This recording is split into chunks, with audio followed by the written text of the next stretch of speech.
Do you define yourself differently depending on who you are interacting with? Do we define ourselves differently depending on who we are interacting with? Well, generally speaking, we operate from a level of awareness that embodies the idea of knowingness rather than belief. Now, understand, we have definitions for things, but we don't necessarily operate from the definition level as many of you do. We operate from the level of knowingness. Now, in that sense, we will, you could say, organize our knowingness in particular ways to tune into different frequencies of ourselves that will be in that way relevant to whomever we are interacting with. So we will shift our frequency to, in that sense, balance and match the energies of whomever it is we are speaking with. Oh, okay. Does So, that answer the question sufficiently?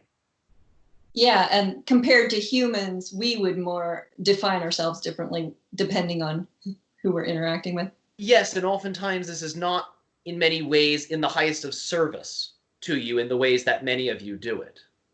When I'm with this person, I must be this kind of person. If I'm with this person, I must be this kind of person. When really the idea is simply be yourself, and you will naturally be whatever version of yourself you need to be in that interaction without needing to micromanage so much.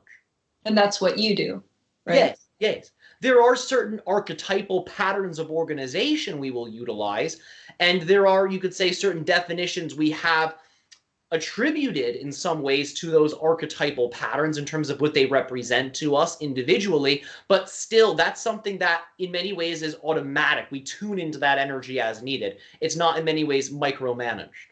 When you are fully operating from that which you actually are, you understand through the path of passion whatever type of words you must use, whatever type of thoughts are appropriate, whatever types of actions are appropriate, so to say, that will be supportive in relationship to that interaction.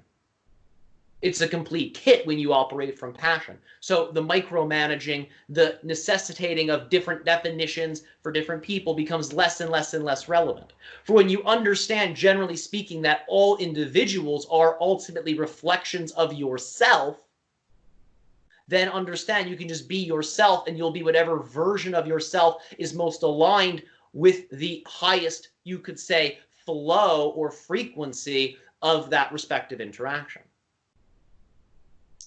Okay. And with you, does that look different from being to being? Look vastly different? Yes, because each being we interact with is vastly different. So we will break it down like this.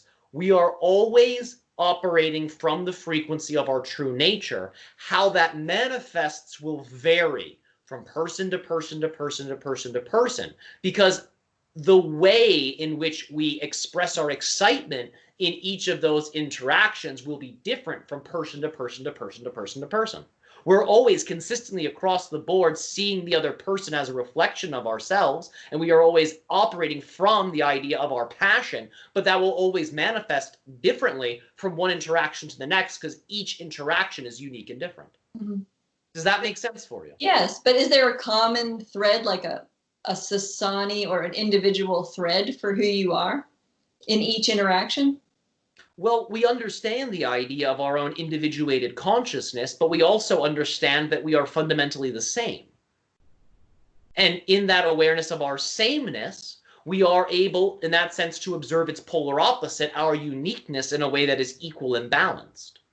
For understand, the uniqueness that you are naturally flows through you when you are following your passion. And that uniqueness then complements the idea of the underlying sameness, the underlying unity that exists of all things being one thing. It balances each other out perfectly.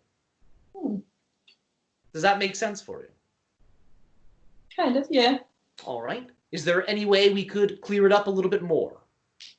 I guess it's just about like your sense of identity. Is very fluid. Uh-huh. But Understand at a core level, we know that we are unique. We know that we are unconditional love. We know that we are passion. And we, in that sense, don't have, so to say, a fixed identity. We have a malleable identity that will shift and ebb and flow as we follow our passion in unique ways. And you could say we form an overall understanding of that which we are when we connect the dots of our passion from one interaction, one co-creation to another. For there, in that sense, are underlying themes that unify all of the seemingly separate actions of passion that create an overall sense of the type of character of individual that we are. But understand that that's not experienced in a way that's fully linear, for we can scan the entirety of our timeline. So we can develop a sense of our overall character at a very young age by observing that which we are engaging in when we are 30 or when we are 300. Wow. Does that make sense? Did that clear it up a little bit more for you? Yeah, it did. All right. Yeah. Thank you.